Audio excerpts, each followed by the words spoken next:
Man, there's a lot of bottles in front of me. There's so much stuff you can dose in a seawater aquarium, all the individual elements, especially now that ICP has been established as a measure of analyzing your water. So it's very complex and can be very complicated and confusing. So that's why Tropic Marin came up with a block analysis system that condenses everything, all these bottles, and there's even more, into these 5 combined solutions. And that's what we're going to talk about in this video.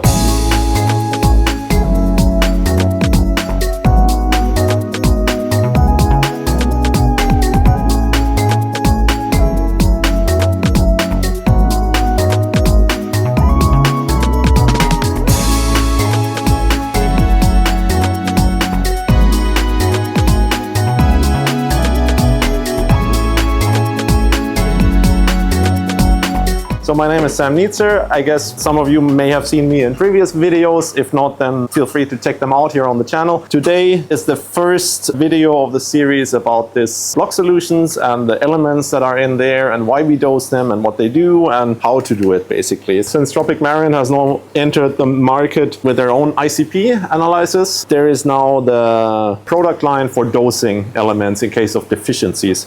And while there is the individual elements that allows you to dose basically all the relevant elements individually, there's also this line of the combined solutions, basically, that is part of the block analysis system. The basic concept behind that block analysis system is that certain elements can be grouped into functionalities. They are often consumed in a similar ratio. So you have trace metals, such as in this solution, that are usually consumed in a more or less equal ratio, and that allows you to combine these in one solution to dose them. And the other factor that plays into is that even though the ICP is a wonderful technology, it's sometimes a bit hard to measure certain elements because there's overlaps of emitted wavelengths. So sometimes you can't be 100% sure of the measured value, whether that's the actual concentration or there's a certain range in it. With that in mind, the idea was to pick an indicator element, in this case it's nickel, for instance, that can be measured fairly well, and that is basically the indicator for that whole group,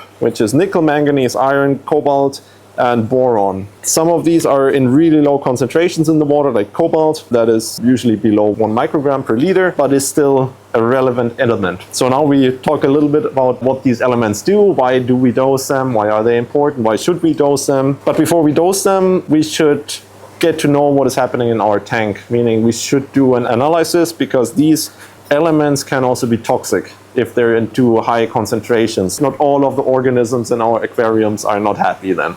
So first with the ICP, and then you can see whether or not there is a deficiency. If there is a deficiency, with this solution, you can add the elements of this group in one go, because we assume in a normal tank, if the nickel concentration is getting low, other elements are also consumed equally and can be dosed simultaneously. So nickel is very important for the production of enzymes. You know, enzymes, these little protein machines that are part of every form of life. And a lot of these enzymes need a trace metal that is being part of a cofactor, so it's part of the whole enzyme. And without that metal being available, there's no enzymes. If there's no enzymes, then there's no metabolic functions, and all the microbial loops and everything doesn't function, and the corals have problems, and zooxanthellae. So it's a big old mess if they can't produce their enzymes and have the trace metals available. For nickel, it has been found that availability of nickel, or slightly elevated concentrations compared to the ocean, with a simultaneous presence of urea, which is a nitrogen compound that is being taken up by corals, that stimulated the coral growth by quite a bit. There's a nice publication that found that coral growth was 1.5-fold when they had access to both nickel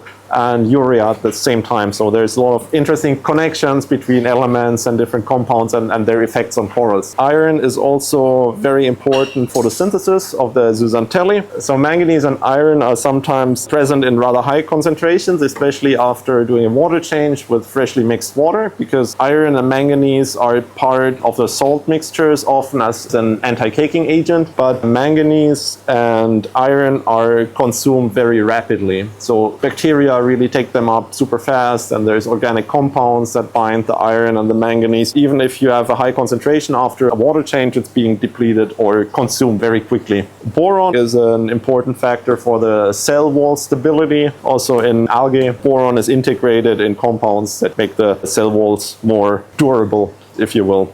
So all these have pretty important functions, and it's all in one bottle.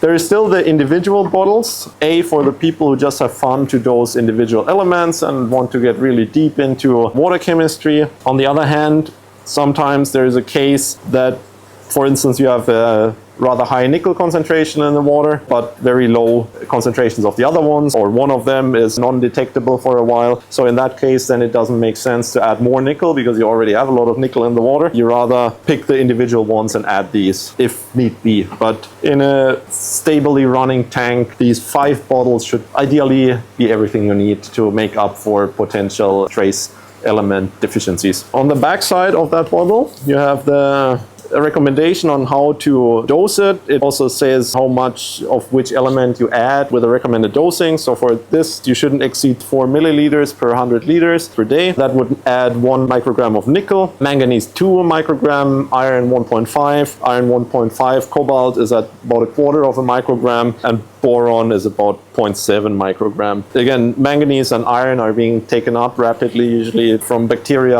and all forms of life. So these are a bit higher. There is more information on the inside about what the elements do and why they are important. We definitely recommend to not just dose it without previously doing an ICP analysis. If it's not necessary, it shouldn't be dosed, basically. With that, I think we covered quite some ground. Have fun with your ICP data and the dosing, and see you next time. Bye-bye.